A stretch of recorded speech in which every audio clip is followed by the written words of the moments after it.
এবার আমি ট্রাই করব। এখানে দেখতে পাচ্ছেন আপনারা ঘুগনি আছে, যেমন কি ঘুগনি একটা সুস্বাদু একটা খাবার, বাঙালিদের খুবই প্রিয়।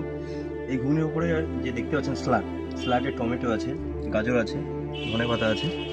তো এই ঘুগনির একটা একটা বাইট আমি ট্রাই করব। তো প্রথমে স্যালাড দিয়ে এরকম মিক্স করে নিতে হবে, ঠিক আছে? তারপরে একটা বাইট আমি ট্রাই করব।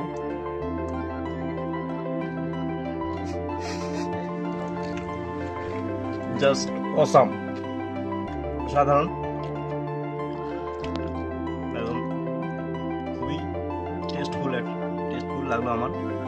তো ঘুগনিটা খুবই ভালো, ঠিক আছে? এবার আমি সেকেন্ড বাইট খাবো।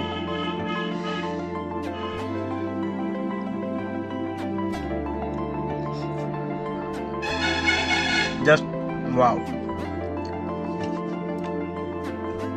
এই যে স্যালাডের যে ঘুগনির সাথে যে স্যালাডের টেস্টটা, সেটার জন্য আরও বেশি ভালো লাগছে। ওটা যে ঝালের যে একটা টেস্ট আছে, সেটার জন্য আরও ভালো লাগছে। উপর থেকে যে ধনেপাতা দেওয়া আছে, এর জন্য টেস্টটা আরও বেশি ভালো লাগছে।